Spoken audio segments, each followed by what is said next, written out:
You are listening to Jerry Royce Live Worldwide Podcast.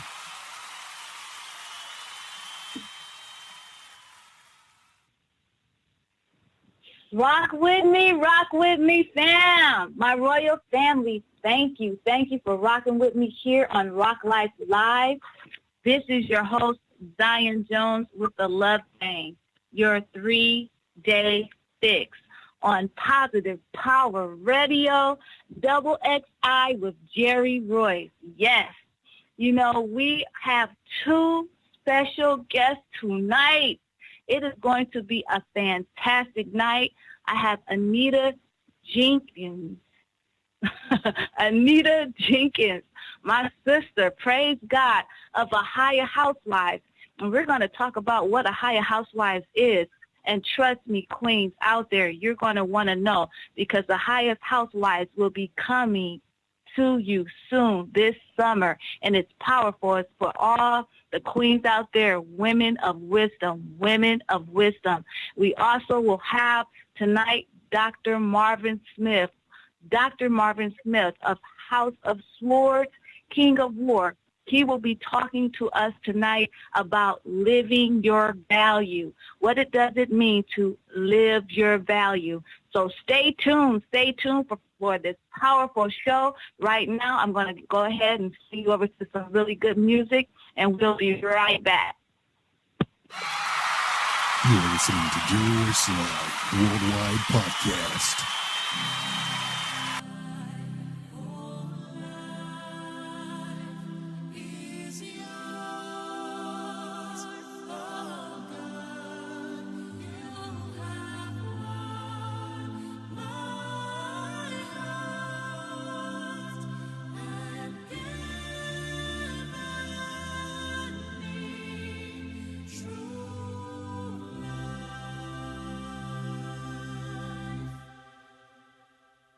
God is great. God, you're great and greatly to be praised. Yeah.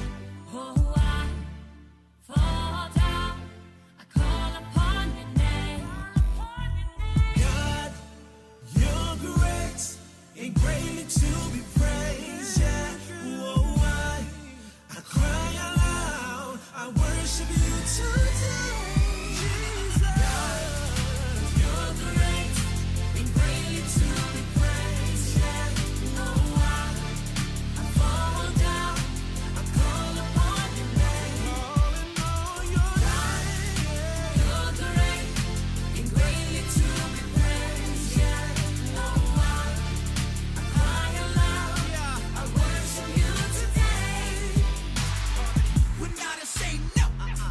Jesus Christ and the gospel. I will never go back to the man that I used to be. How could I not? That man is dead and gone. Never gonna be resurrected. And I never wanna see him come back, cause I know that I have been selected. Yeah, I've been predestined to receive the crown of glory. Amen. And I gotta bring as many people with me out the Great Commission. If you wanna make a change, let's go. You can do it right now for sure. And if you're not this day, you can know exactly but where you gotta go. Hey! I know that God is healing. I know that God is saving. I know that God is good in every way, and I'ma make it. I know that God is for me. I know that God adores me. I know that Jesus is my Savior. I'ma give him glory. I know that God is healing. I know that God is saving. I know that God is good in every way, and I'ma make it. I know that God is for me. I know that God adores me. I know that Jesus is my Savior. I'ma give him glory. You're great and greatly to be praised. Yeah. Oh, I fall down. I call upon your name. You're great and greatly to be praised. Yeah. Oh, I cry aloud. I worship you today. Yeah. Harmony, boy, we gon' praise him until we pass out. No fear of harm when they throwing stones at the glass house. Fight the good fight to the last round. Pass down. Satan's a screenwriter. His team rivals to cast out. Let the king rise up like Leonidas. Cast crowns. Let the people praise like Super Bowl at the last down. I seen girls scream and they pass out. Big stages, they faint cause entertainers can dance in front of a mass crowd. If that's the case, Lord, then why they hate on your greatness? Greatest I got is the only play on my playlist. Look at what the gnats and the plagues did. 10 plagues, the template for the famous.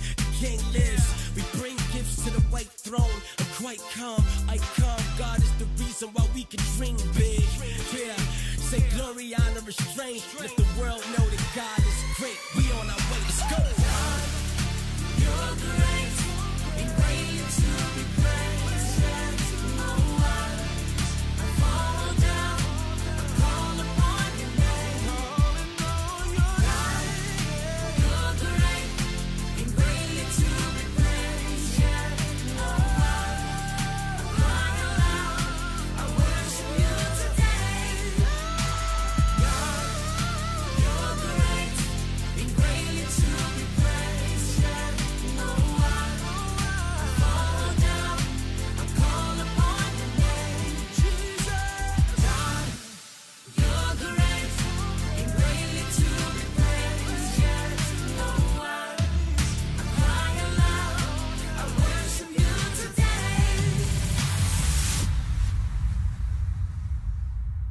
You're listening to Jerry Royce Live Worldwide Podcast. Good morning. Oh, they didn't hear me. I said good morning. Okay. Wake up! Oh my God.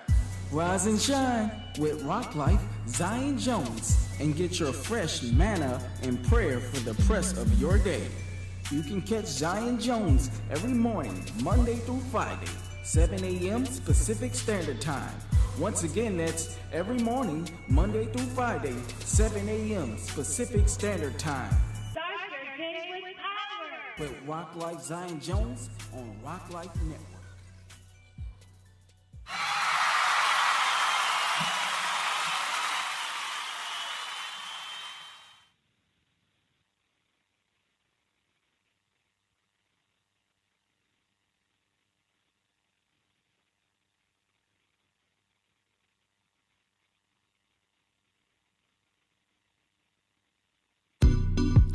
This is an NOB right here. To God Yeah, be the glory. this for the people. It's for him, her, dogs, cats, all of y'all. I want y'all to know y'all blessed. It may not look like it, Oh, I know. it may not feel like it, Trust me, I know. but you're still blessed. I know it sounds crazy. I know, but look here. No, right now. Everything far from great. You work at a fast pace, can't afford a bad break. You got more than enough on your plate. Ain't trying to play, cause money ain't wife before plate. You depressed, cause society's a mess. The economy got you stressed. You work more but make less. You make sacrifices for your family goals, and it shows from the car to the choice of your clothes. All the grinding you do every day, Yeah, I came to tell you. your success is on the way. I came to tell you. Through the struggle, you kept the faith. I came to tell you. Now God gon' make it worth your Yeah, wait. I came to tell you. Get her ready, get her ready, ready. I came to tell Them you. blessings about to rain like confetti. I came to tell I you. know that things been moving slow, I came to tell but you. are you ready for overflow? Even though everything looking real bleak, surviving on the crumbs you get every 2 weeks. But God see you stand strong instead of being weak. He about to raise you up so everyone can see. Like, won't he do it? Won't he do it? Won't he do it? Won't he do it? I got what provided. Haters despise it. They can't deny it. So let's get excited. Won't he do it? Won't he do it? Won't he do it? My only do it. My people, if you need it, prayer can't achieve it. By faith, receive it. The haters won't believe it. Remember when your back was stuck on the wall? Remember the haters was cheering your fall? So-called friends walked out of your life. The game stopped, then you started living right. I came to tell you. Now that you got the house in order, I came to tell no you. more pause, team fast forward. I came to tell They you. better get their phones and record it. That small plan, God made it larger.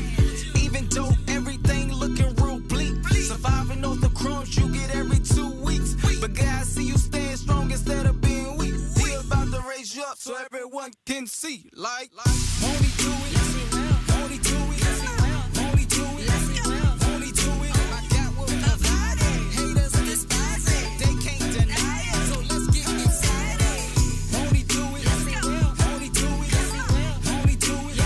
I only do it. My people, if you need it, prayer can't achieve it. By faith, receive it. The haters won't believe it. I'm out here yelling, won't he do it? Clapping louder than thunder. Cause I done seen so many things that'll make Stevie wonder. Don't get it twisted.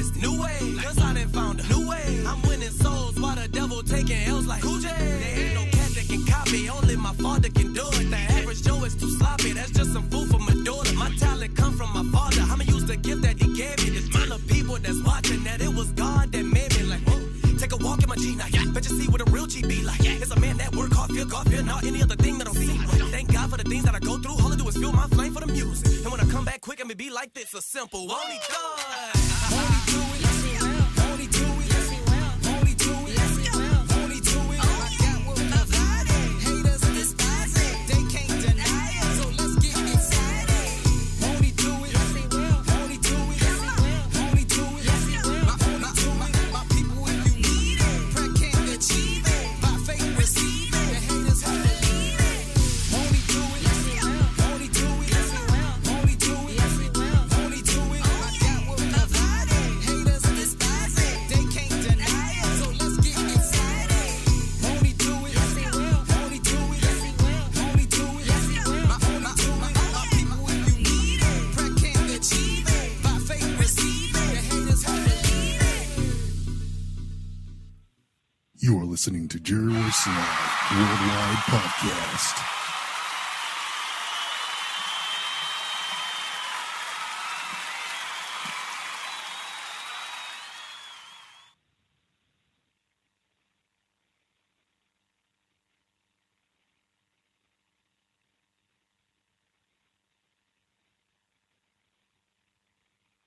You are listening to Jerry Royce Live Worldwide Podcast.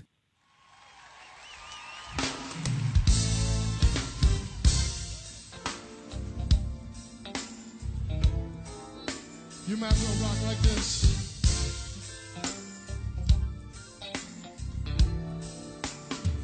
Come on, let me hear you say.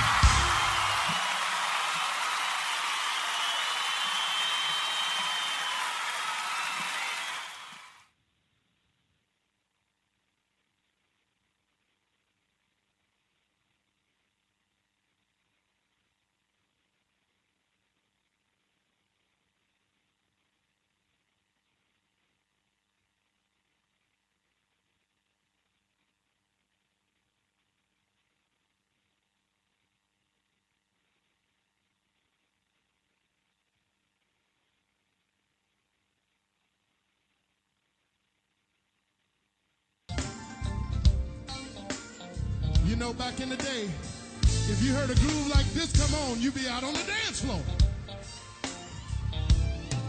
We just changed partners, say, that's a real nice thing. Yeah. That's a real nice thing. Yeah. That's a real nice thing. Yes, it is. That's a real nice thing. That's a real nice thing. You are listening to Jerry Royce Live Worldwide Podcast.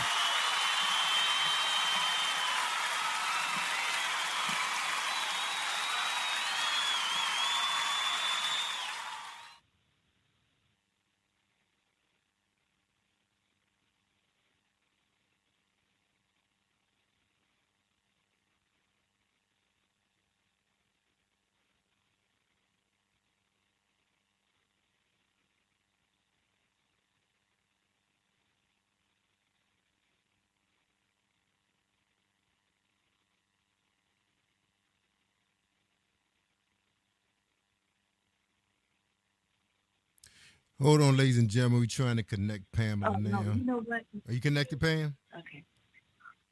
Yes. Can you hear me now? Yes, yes. Hello? Yeah, we can hear you. You're live. You got me? Yeah, you're live. Okay, perfect. All praises to the Most High. Thank you, Royal Family. Thank you. I want you to know, won't he do it? Won't God do it? Tonight we have two special guests, and our first guest is Anita Jenkins of Ahia's Housewives. Anita is here. She is my spiritual sister, but she is also my sister by blood. And I want to go over you a little bit about where Ahia's Housewives come from.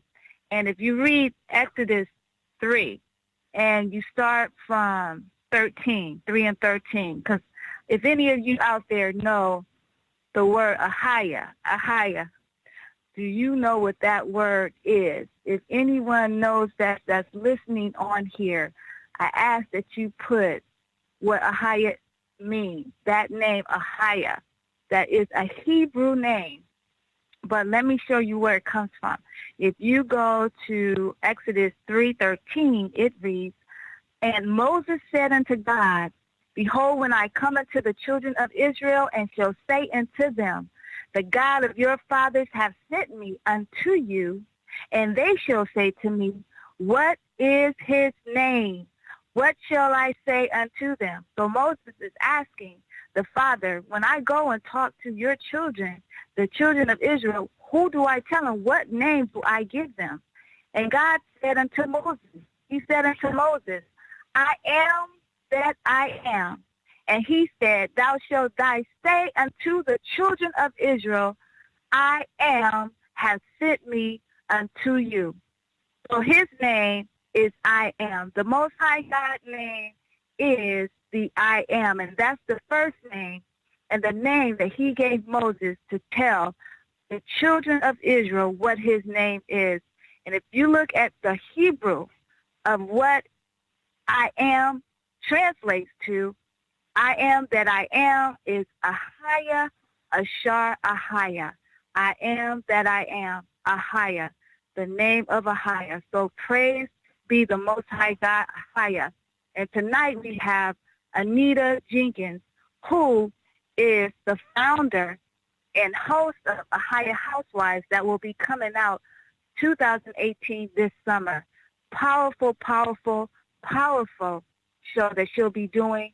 I will be co-hosting right next to her, and let's welcome her, Anita Jenkins. Hey, Anita, how are you? Hello. How are you? Hello, everyone. My sister kind of sprung this on me last minute to come out and hang out with her today. So I'm blessed to be here. She did think about the highest housewives that would be coming in the summer. We were just having a casual conversation one day, and I had mentioned that I was a housewife. I was God's housewife because he had afforded me the opportunity to stay home with my son.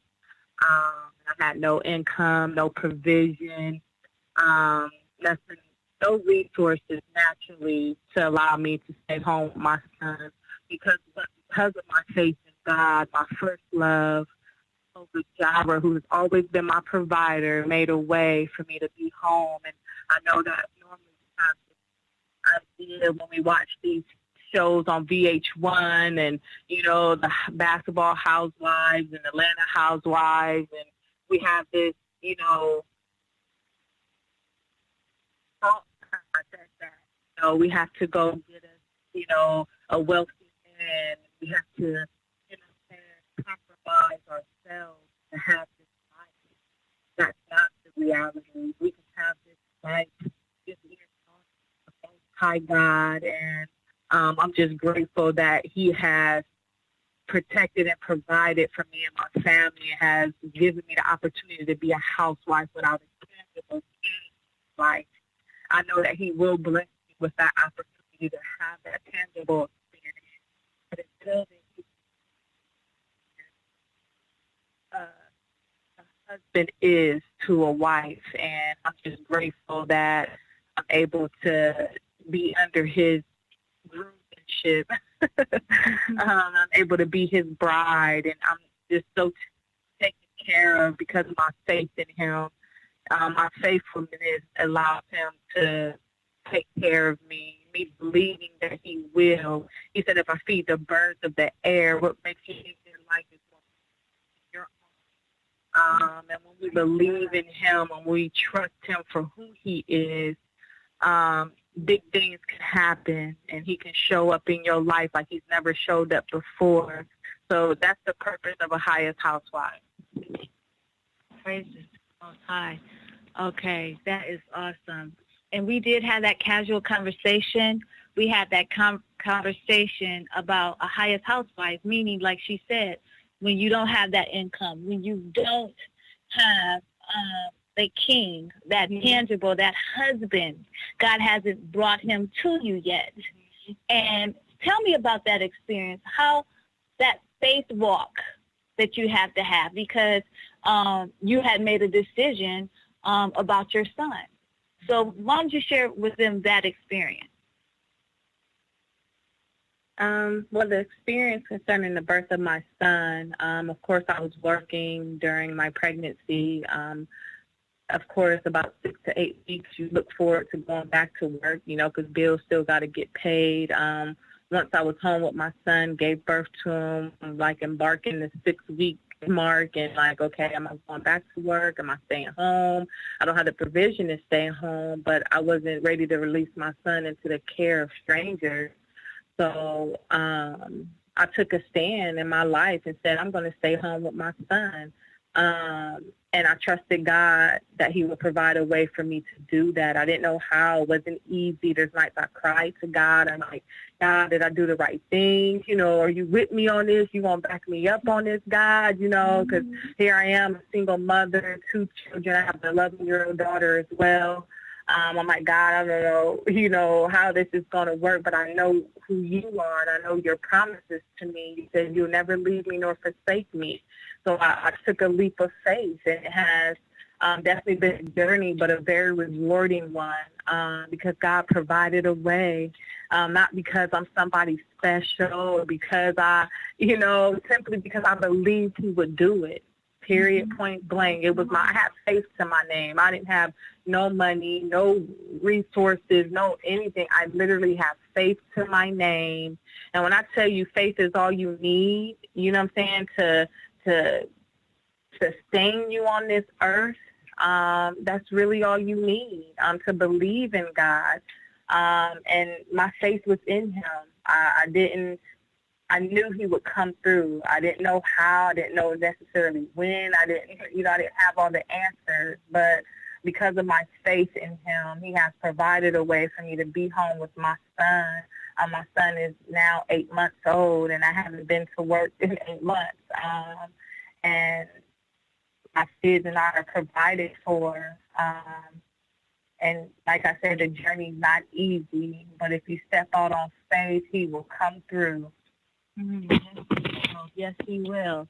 It's all about that faith walk. It's all about that faith walk. And I love that it's like I don't want anyone just to watch my child, because when you look at the days when our foreparents came, because you want to take care of your child, you want to nurse your child, you want those intimate moments with your child. And when you're in the workplace here, of course, it's like you have the child. They give you how many days or months? 6 weeks. Only 6 to 8 weeks before they expect you to come back to work. And now, how is it? It's hard for you to what? Nurse your baby. It's time. It's hard for you to spend that intimate time. Now you're so busy with the things of the world, but the gift that God has given you, now you can't even be attentive to. And you made that, I say that's walking on water, sis. That's walking on water, And when you walked on that water and you said, my child is more important, Father, you know what? I'm going to walk on this faith that you will not fail nor forsaken me because you promised me this thing. You gave me this gift. You know what my needs are. So I'm going to walk out in faith and know that I am taken care of. Now go ahead and tell him. Won't he do it? Won't he do it? Won't God do it? Now tell them how he did it. How he did it is just so awesome. Ways that you wasn't even expecting or thinking. I was home, like I said, day by day, just trusting God. And then I get a text from my daughter's father, and he said that he's going to be paying some back child support out the clear blue. Mind you, my daughter is 11 years old now, so there was some back pay, 11 years worth. And out the clear blue that came in where, rent was being backed up. I had a landlord who God touched his heart not to put me and my children out on the streets because we could have been, but because of the sovereign God that I serve, who's always in control of everything, allow and grace my landlord to you know what I'm saying, be lenient with me and my family through this financial struggle. And my landlord actually personally called me and said, I won't put you and your children out. I'm not that guy. And at that point, I didn't have no money to give this man, you know. How many months was that, sis, when you had that conversation with him? I was already, let's say, almost a year. Maybe, was it 6 months? Was it August of last year or July? July of last year was the last. June of last year was the last payment I made to my landlord up until, you know, the time of income tax this year, where I was able to compensate him for that time. But all that time, I wasn't able to pay my landlord. You know, normally that's a situation that's guaranteed to have you out on the street somewhere, because everybody don't have that type of, you know what I'm saying, patience, or, you know what I'm saying, and which rightfully so. But because of the God I serve, he's so awesome. You know, he dealt with the heart of my landlord, my daughter's father. Why at this time he decided to pay his back pay of child support, I don't know, but God knew.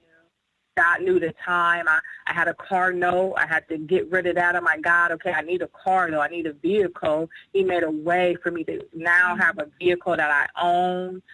He just made a way out of no way, you know, for that money to come in like that, for, you know, my daughter's father to pay that back child support at such a time as this.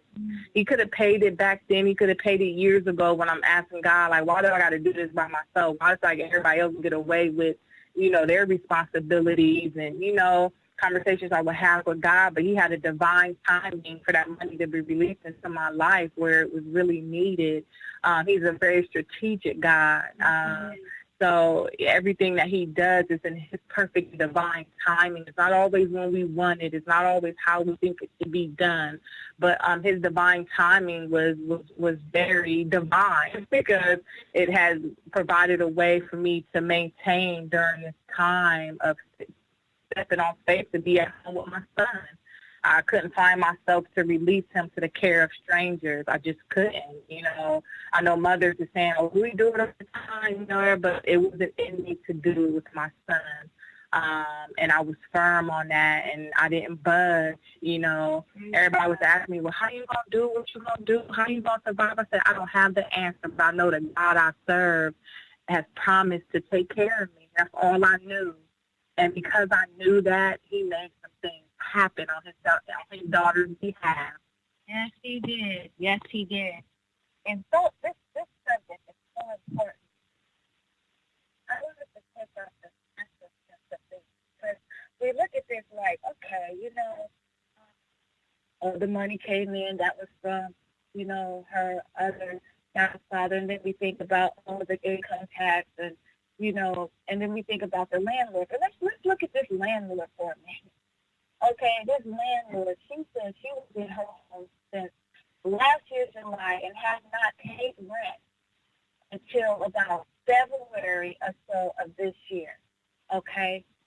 Now, I want you to start looking at people as spirits, because God is the one who can have a person's heart say yea or nay.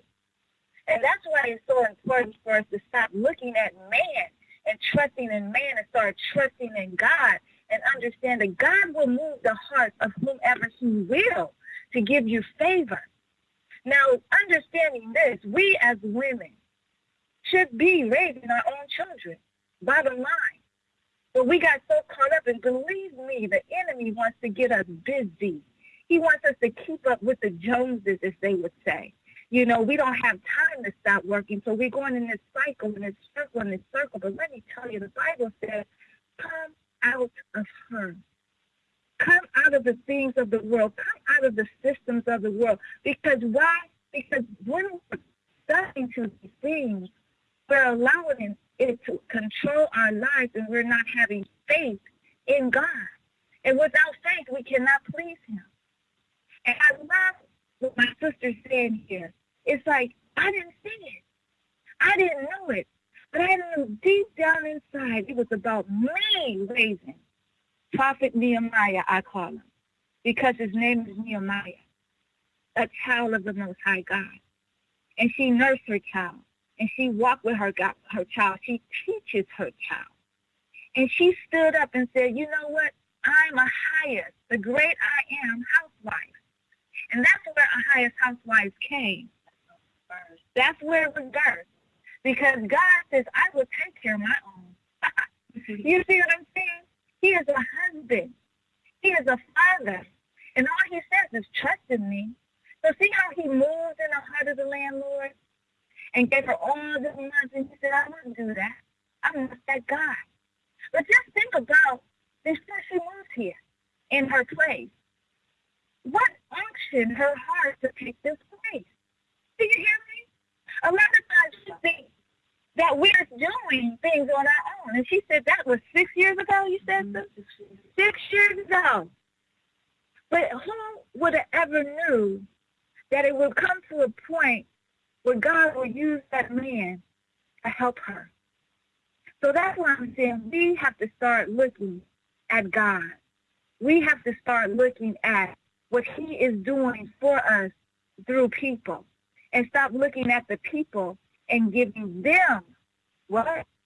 The glory, and giving them like they have the power to do this or that. Okay? So in a highest housewife, yes, which is coming this summer, my queens, women of wisdom, understanding. A lot of us that's single, a lot of us that's married, we all come together. We all love each other. We put the walls down. We put down the competition. We put down the bickering and the gossiping, you know, and we put on the unconditional love of learning how to be true sisters in the Most High God. Learning how to bear one another's burdens and help one another, you know, and share and be the bridge for someone else. And we're going to be talking about body, soul, mind, spirit, you know. And you want to go over a couple topics and so forth that you know in your heart that we'll be speaking on? With the highest housewives, we will be discussing a lot of things, you know, concerning, you know, being home, being a stay-at-home mother, and us giving our temples back to God and allowing God to teach us how to be those brides, you know what I'm saying, before he, you know, releases the king to our lives, because we have to first surrender to God and be submissive to God and, you know, surrender to whatever he has for us. And, you know, we have to learn to do that under his courtship and under his love first. We'll also be talking about, you know, health things concerning our children and our babies and vaccinations, and, you know, the dangers of vaccinating our children and different things that, you know, a lot of us may be ignorant to, because I've been ignorant to it for a long time, but God revealed some things to me concerning vaccinations and why they're not good and why we have to stand together to protect our children. And just walking with God, walking with him, trusting him to be everything we need him to be, because it's so quick that we look for these men out here to play a role that God can only play and fulfill in our lives. Our men and our kings are only going to come and be a reflection of who he is, but they can never be God in our lives. We can never solely depend on men like they portray on TV and they show us on TV. We got to go get a basketball player or some superstar or some, you know, basketball, you know, love and hip hop, all these things, these ways that they show you that you have to go seek love and find love and obtain some type of financial support from a man, when God is all the support. He has everything we need to sustain us daily. And until we could surrender to that knowledge and understanding of who God is and that role he wants to play in our lives, we're going to have an epic fail in any other encounter we try to have in that relationship between man and woman. We have to first allow him to take care of us, because he's our first love, our first king, our first protector, our first provider. He's taught the kings up under him to be what they need to be in our lives. But we have to first surrender to the first teacher of love and the first protector and the first provider, because he's a jealous God, and he wants to know his position in your life is in our life is solid before he releases someone else to play a very, very, very similar role in our life. Yes, indeed. Yes, indeed. And that's why we have to really walk that faith walk when we want our home to be a certain kind of way, you know, and even if we're going to be talking about when you're pregnant and not married, and how sometimes we, you know, fall short of things, and how to get back up, understanding that, you know, every capacity of relationship, understanding our relationship with God, how God is the only one that can fulfill that void in our lives, and as He fulfill that void in us, because we all desire to be loved, we become that love, so that when that one comes for us, that God has for us, then we will have to love them, you see. Also, us knowing, you know, how to allow them to love us, we have a good example. We've allowed God to come in our lives and show us what it feels like to be protected by Him, to be loved by Him. So can't no knucklehead just come on the scene and think that they can, you know what I'm saying, false advertise who they can be in our lives. When you're loved by God, honey, it gives you a whole new perspective of what to expect in a mate. But if you don't have nothing to test it, try and test it to, then you could fall for anything. So when you let God love you, honey, that sets the standard in itself. Mm-hmm. Setting standards, ladies. Setting standards, you know, setting standards. Because when we set those standards, and we are that Proverbs 31 woman, that virtuous woman, that one that has that intimacy relationship with God, you know, we want to come together as sisters and love each other and build each other and help each other, and just, you know, when we do these things and we have those conversations, I mean, like real sisters, you know what I'm saying? Like we cry together because we have some heavy burdens on us, you know? A lot of times, a lot of us single, may have a lot of kids, and we've been in a lot of bad relationships. Just remember the woman that was at the well. And I love how one of our apostles has spoken, says when the woman was at the well, you know, you notice that Christ himself said, "Give me to drink." And I love when you think about it, he was like, "Who is asking me for to drink?" Well, if you look at the woman, she had already had what? 5 husbands, and the one she was with was not her own. So I know she probably thinks, this another man asking me for something. You know what I'm saying? What you asking me for something? You know what I'm saying? She probably had attitude. You know, you ain't got no well, you ain't got, what you playing games? You know what I'm saying? I have probably been on home as it is, and then this man gonna ask me for something? I need something, you know? And it shows you that she was empty. But God stirred something up in her. Praise God. Go ahead. You hear that from this? You got it talking. God raised some things up in her. Christ did. You see what I'm saying? And then he said, you could have asked me for drink if you knew, you know, that I can give you living water. And she said, well, what? She said, well, give me that. I got some of that. I'll give it to you. He said, well, why don't you go ahead and get that husband that you have? And she said, oh, I don't have no husband.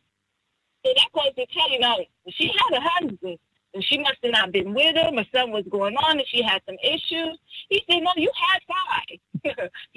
Not only did the one I'm saying you go get, but you have had 5. And the one you're with is not even yours. You see what I'm saying? And she said, well, I'll say she was like, you're a prophet.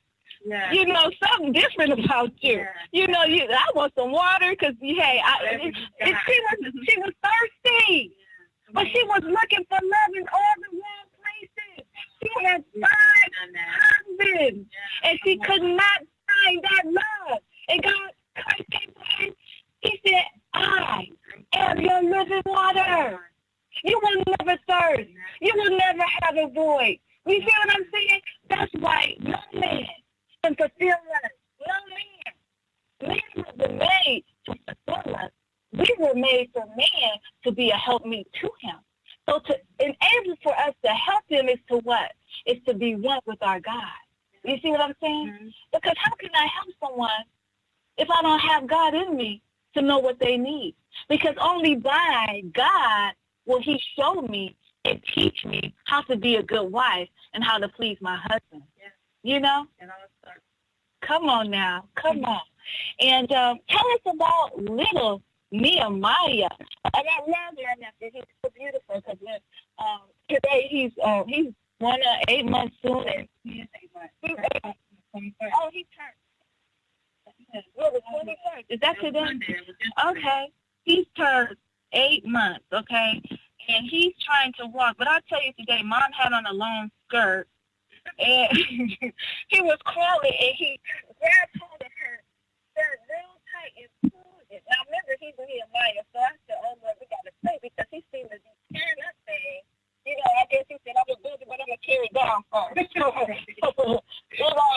but today, he pulled his mom the end of her skirt and pulled it hard.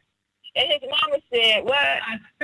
When he was tugging at my dress, it's really long, so it kind of like touches the ground, and I'm trying to walk away, and he starts tugging at the end part of my dress, and I said, all he needed to do was touch the hem of his mama's dress. You hear me?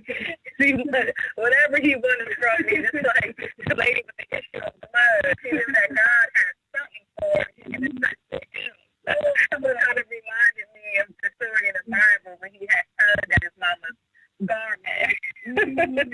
But he took my son. It was a journey getting him here. I had a relationship that failed so bad, and I was so hurt. I was devastated. I'll say the genesis of my pregnancy, me and his father had split, and I just cried throughout my whole pregnancy. I was disappointed in myself. I felt like I let God down. I thought this was the man for me. I thought that this was going to be my happily ever after, but it wasn't my happily ever after. It was a pivotal time in my life for God to do a great work in me through the experience. But it didn't feel good. I was broken. I was disappointed. I was carrying a seed. I was connected to an individual. I wanted nothing to do with it. I didn't understand how to pray for a son that I desired so much. Sometimes pray for things. It doesn't always be the happiest that we want it to come in. It didn't have a pretty red bow tie on this gift that God had given me that I did pray for.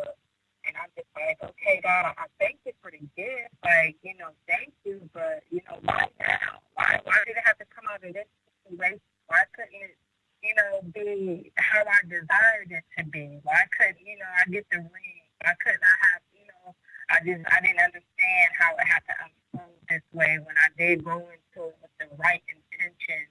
But even though I went in with the right intentions, I still went about it the wrong way. And God had to deal with his daughter, but he always deals with us in love. He didn't condemn me. He didn't lash out at me. He loved me through it. I think I beat myself up more, you know what I'm saying, because I was so hurt and I was so devastated and, thinking that I had the answer, thinking that I can do it a certain way. And there's only one way you can do it, and it's God's way. There's just no other way around it. And I had to learn that. I had to learn through this process. And as much as I cried and didn't understand the bond that I would even have with my son, because I was just so devastated. I wasn't connected to this pregnancy during the process because I was so busy grieving the loss of that relationship. So I got to tell God, I'm pregnant, 35 years with my house.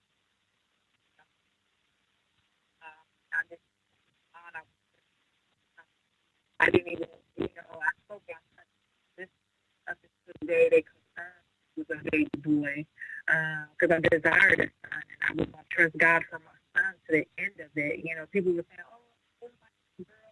It's so heartbroken. I said, actually, no. I said, if I have a girl, so that me having a girl would be the best. But I said I was going to trust him for my son. He said I couldn't have him. And, sure enough, he blessed me with my son, Nehemiah. And although the process was hard, although I had mixed feelings about the bond I would share with him, connected, when my son got here, I mean, it was a beautiful experience. It changed my life. His smile, his love, like it was the opposite of what I felt caring. Now he's just happy, full of life. The most precious thing, second most precious thing that God has blessed me with. Sometimes the journey is not. We trust God.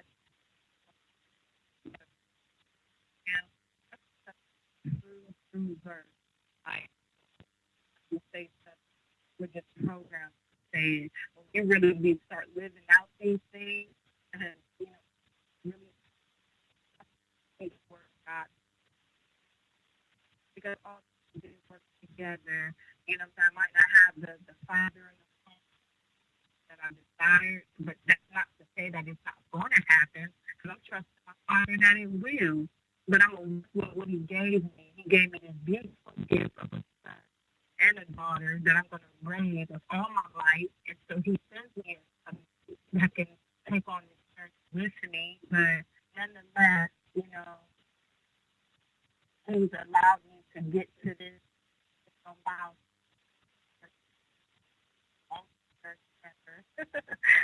But he's here now. I'm still alive and still enjoying. I've brought so much. Yes, certainly he has been and is a beautiful gift. I want to back up a little bit, sis, because I love how, when we spoke about it, how you had prayed about having a son.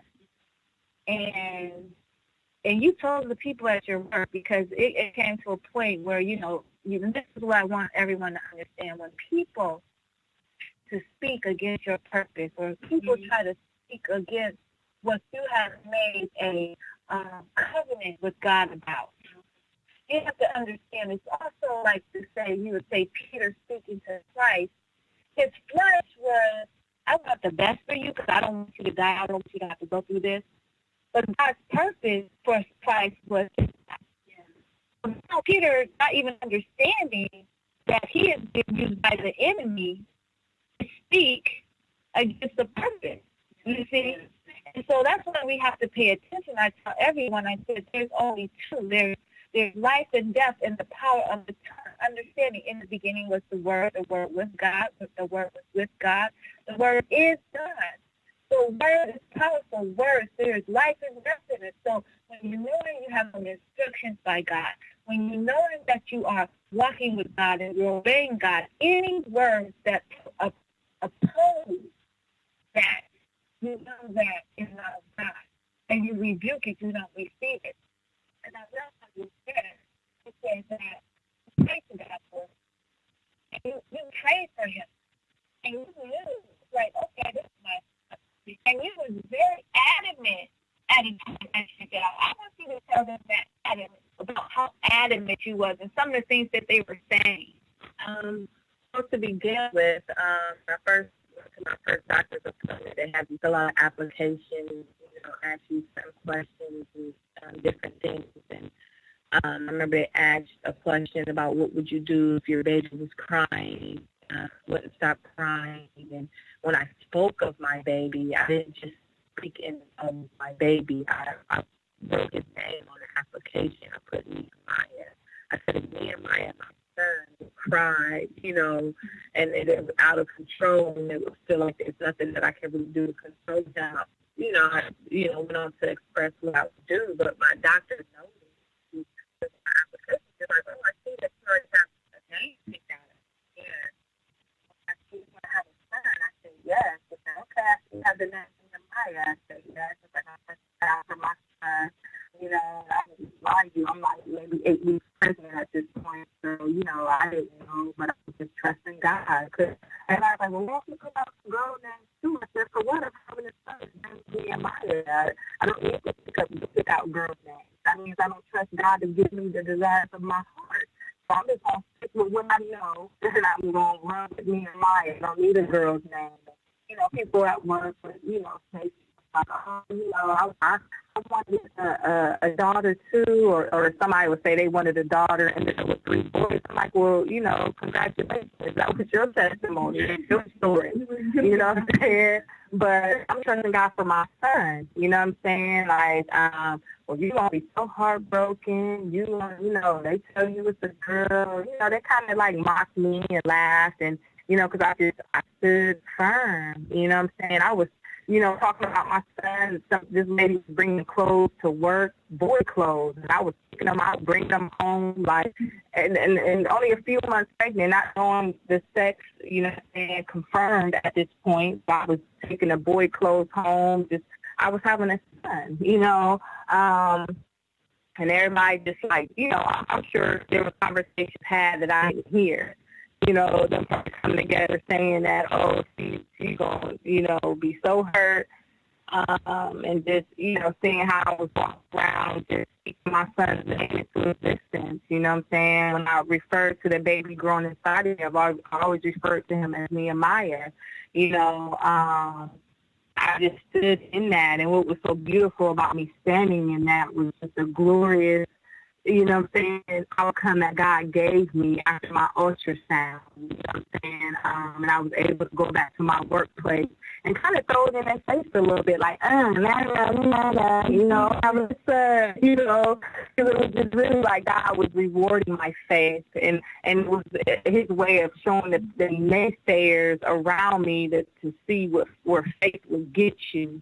You know what I'm saying? That's all I always tell people, even when they get pregnant. Oh, I hope for a son. I mean, I was like, well, just speak that thing into existence, sweetheart. You ain't got to hope for nothing when you believe in something.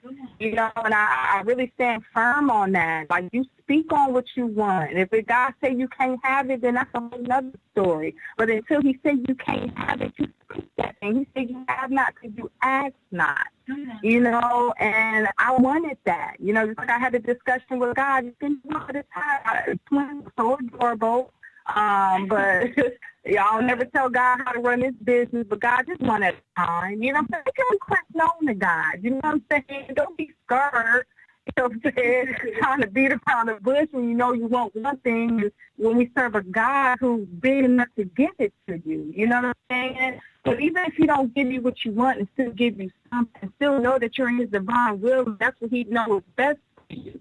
You can't lose with God. When you live in his will, you know what I'm saying? You can't lose. You can't lose. Oh, that's so many powerful nuggets. So many powerful nuggets. And I want to go into this part because you had your son, but even before you had him, you were talking to the people at work, and you stand. I love what you said, stand firm. When you want to trust God for something, stand firm. When an enemy comes and he tries to say something, you speak with confidence and authority, the same what God has shown you. You understand? Don't waver. Don't be concerned. Just don't. Now, you also shared something because you prayed for God for the son. You were buying the clothes. You were telling the people at your workplace, hey, I'm having a son. I mean, you was walking it. You was walking it. Now, you even walked it through this time right here when you have to go to the ambulance. Oh, yeah. And I want you to let them know that part. Like I said, the birth of my son, it was definitely an experience in itself. But a tragic situation occurred. Like I said, pregnant with my son, and a son relationship between me and his father. So by about the second month of my pregnancy, I'm like, okay, this is not what I really wanted. I wasn't connected to the seed growing inside of me. Because I was just too broken to really appreciate what God was really doing. I couldn't really see past my hurt and everything that was going on. So anyway, long story short, here I am pregnant. I was going to keep my child. I wasn't even a question, at this point in my life. But I was at work, and I was sitting there, and I'm about to get up and go out on an activity with some of my customers, and I get up and I just felt something rushing down. I rushed to the bathroom. It was rushing out of me. By the time I sat down, put my pants down, and it was just blood everywhere. I mean, it was just coming out like water. I just started crying. I was devastated. I was sitting on the toilet, and I'm like, okay, God, I know, you know what I'm saying, I haven't been connected to this pregnancy. I know that, you know what I'm saying, I haven't even actually thanked you for embarking this opportunity for me to carry another life that I prayed for, and I didn't feel like I was worthy of that time because of other choices that I had made in the past. I didn't even feel worthy at times, but you opened my womb. You allowed me the opportunity to carry another child. And here I was faced in a tragic moment where I felt like I could potentially be losing this seed. And I just had these mixed emotions like, you know, God, I'm not ready to lose it. I haven't yet embraced it yet, God, but I can't, this can't be real. Like, I can't be losing my baby. So I'm sitting there, I'm just bleeding. I have admin staff coming in the bathroom. They called the ambulance, and I kept bleeding. It just wouldn't stop. And I'm on my way to the hospital. They put me on the stretcher, you know, get inside the ambulance, and you have the EMT on the phone, you know, calling the hospital, you know, potential miscarriage. You're hearing these words, and, you know, that word miscarriage just it runs through my ears, down to my soul, and you're just hearing these things, and you're getting rushed to the hospital, not knowing really what the outcome was. But I wasn't claiming miscarriage. You know what I'm saying? I was speaking life and what the enemy was trying to take from me. You know what I'm saying? He was so mad. You know what I'm saying? That the only thing you could do was scare me because you didn't have no authority over the life that was growing inside of me because you didn't put that life there. You have the power to, you don't have the power to put anything in me or give me life. So I knew he had no power. You know what I'm saying? But he tried with that little stunt. But even though I was fighting, I get to the hospital, and I'm still bleeding, and I'm sitting there, and I'm like, can you guys please get an ultrasound machine in here so we can see if my son is okay, if my baby's okay? Like, you know, and they kind of took their good old time. And I'm just sitting there, and I'm just like, God, you know, I just, you know, was praying over myself and just asking God to protect me.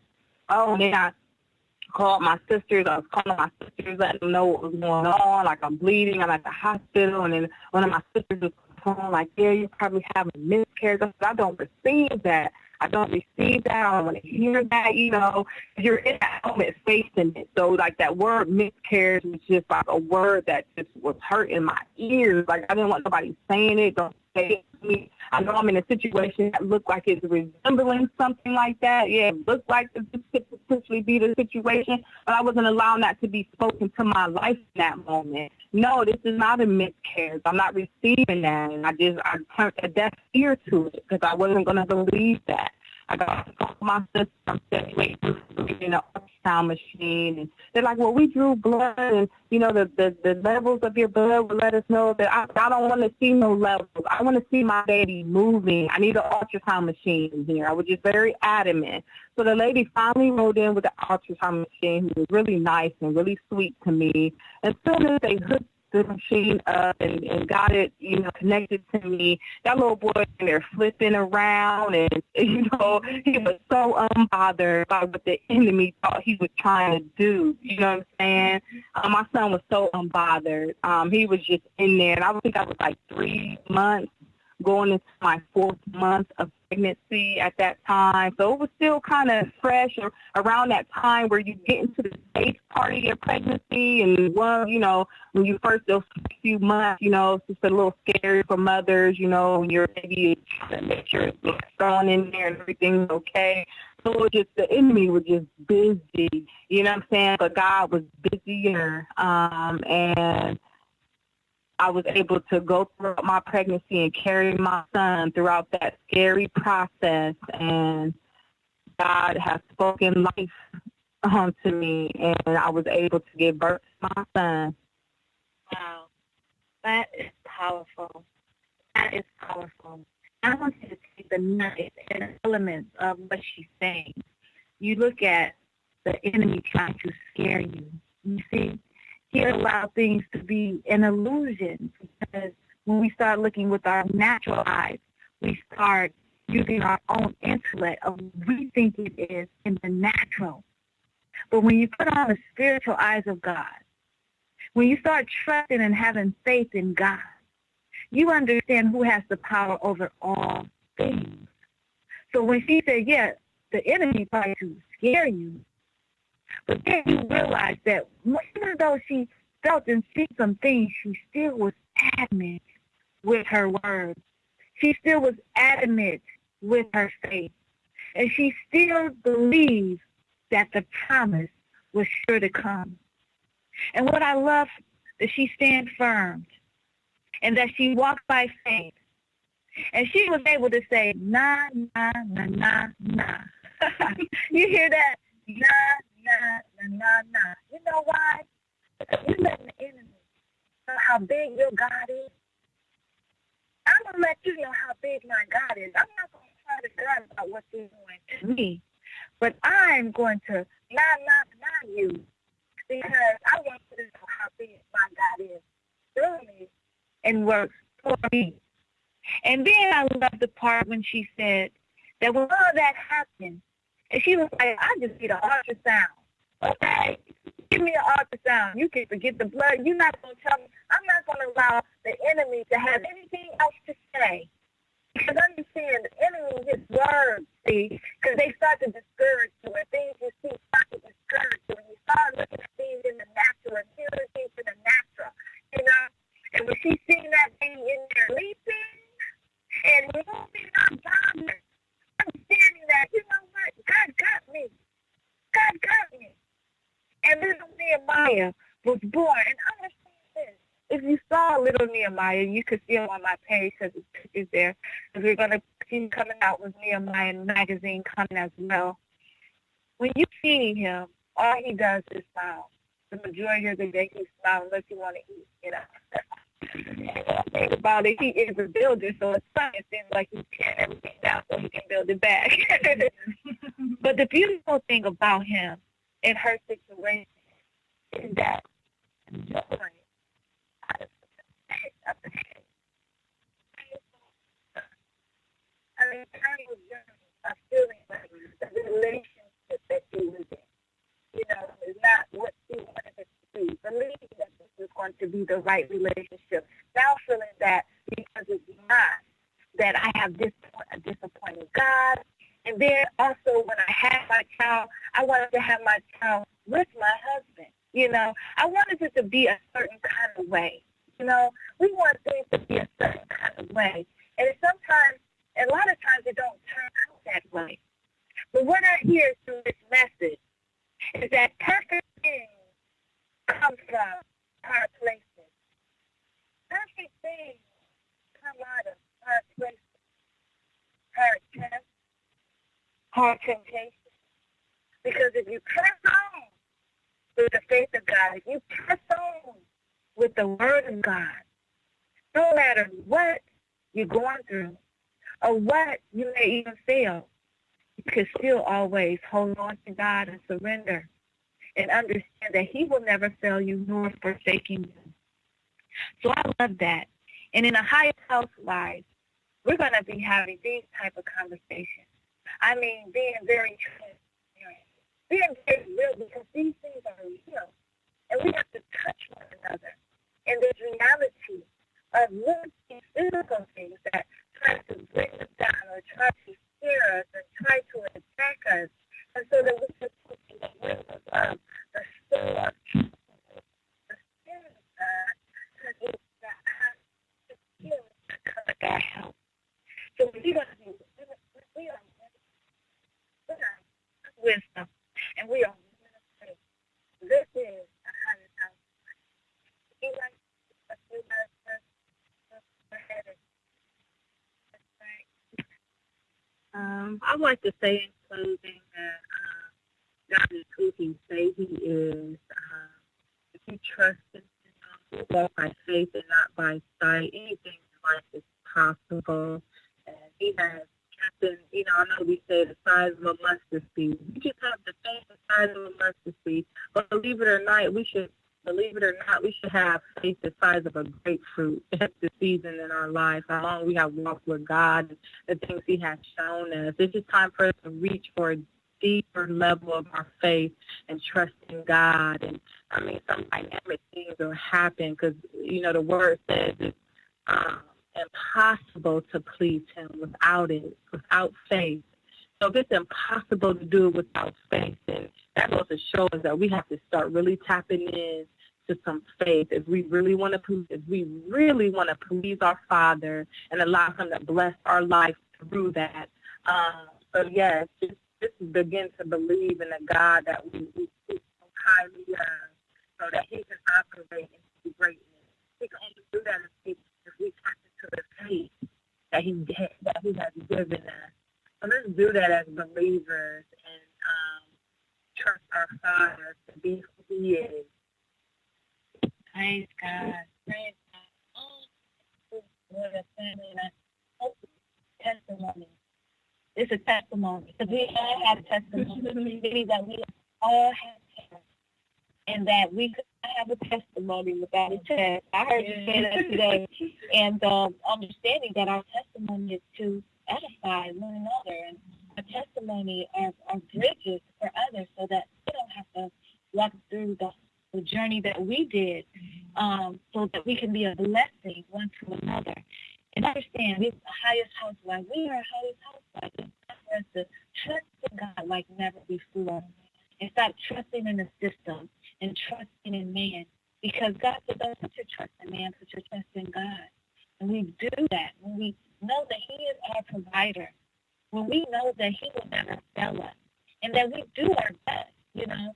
And being single, too, when you look at Atlanta for single women and single women with children and dealing with that, or people who are married who are going through situations, because just because you're married doesn't mean that you're not single. There are a lot of people in marriages that are more single than the ones that are single because of what they're going through or what they may be dealing with in their marriage. God has the answer to it all. He has the answer to it all. And you're going to learn a lot about that in a highest housewife, which is I am that I am, the great I am. His name is Ahaya.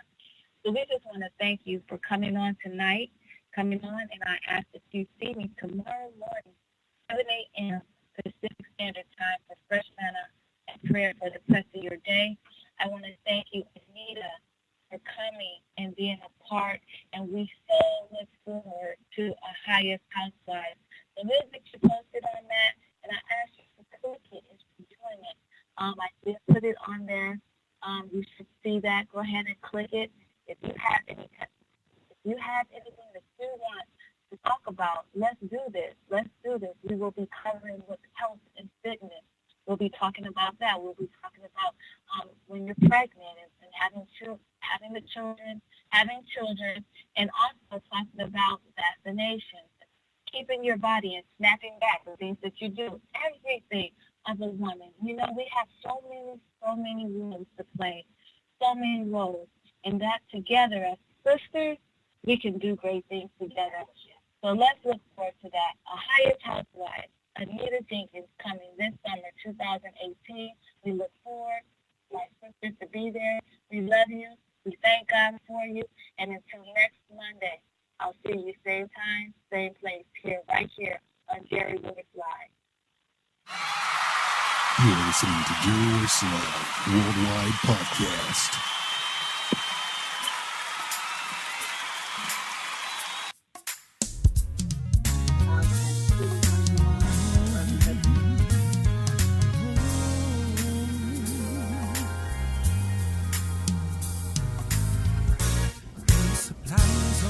My needs and takes really good care of me. I don't know where I would be if it wasn't for his grace. He picks me up when I am down.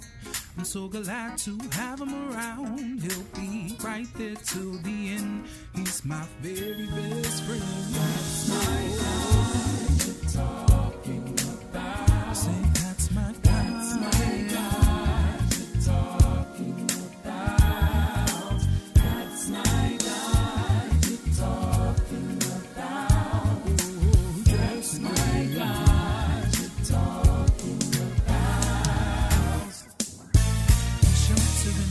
Storm and gives you strength to carry on.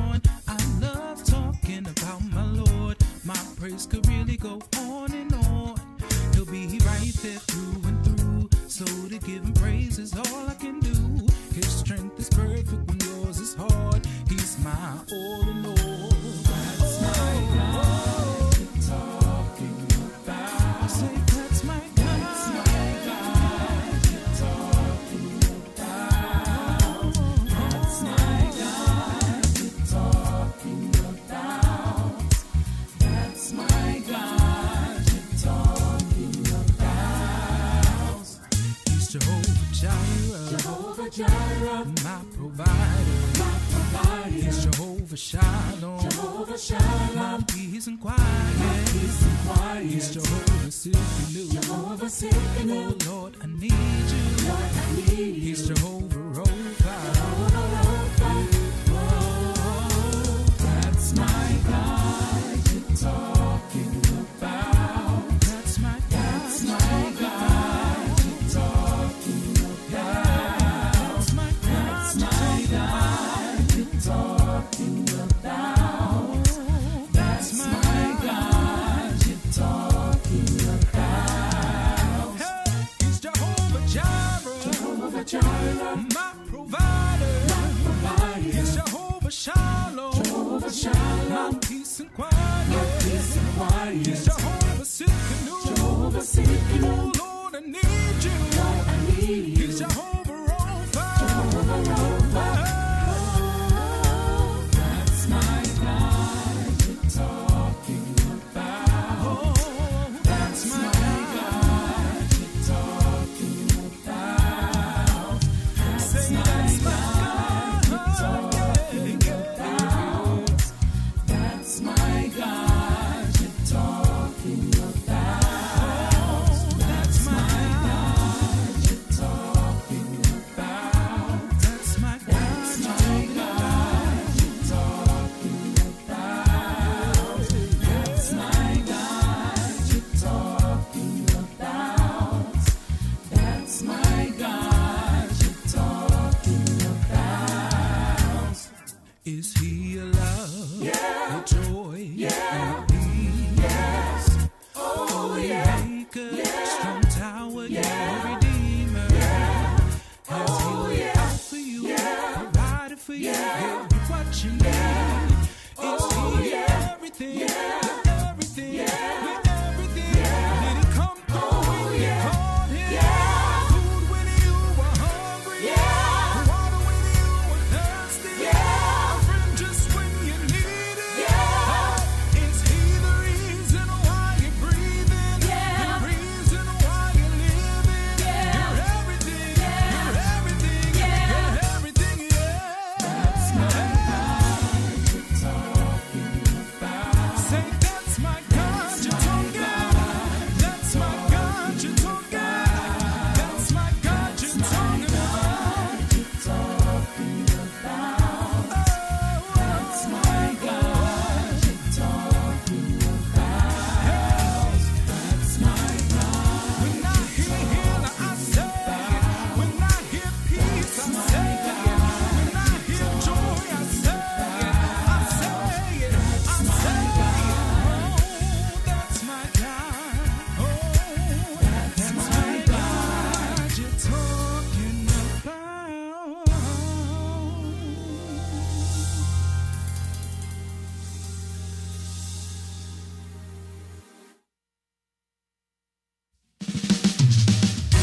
Jesus Christ can see you through. Come back. He's been waiting here for you. Come back. Hey. Come back. Just come back home where you belong. Come back. His joy will last the whole day long. Come back. Jesus Christ can right your wrong. Come back. You are only human, but the truth is that you gotta change. You get money now, yes, your life has really changed. Are you happy now? Now the truth is that you ain't. You get Benjamins, which means you're gonna need some change. You don't need Washingtons, but you need Jesus. And you are not a saint, you don't need Jesus. Just come back to Christ, you don't need visas. Make a call to Jesus Christ, you truly need a reason. Way that you act will never get you nowhere. Even if you're flying first class to nowhere, you're soon gonna lose that you soon get over. Trust in Jesus Christ and stop doing your way. You've been far away from home for a long time. Just come back home now, this is the right time. You don't really know the end of your life. The connecting is stronger than your Wi-Fi. So help me, Lord, to sing this song. Said you've been gone for far too long. Come back. Now come back home where you belong. Come back. It's not over. It's not over. How did you end up over there? You were a child of God. How did you end up over there? You are listening to Jerry Royce Live Worldwide Podcast.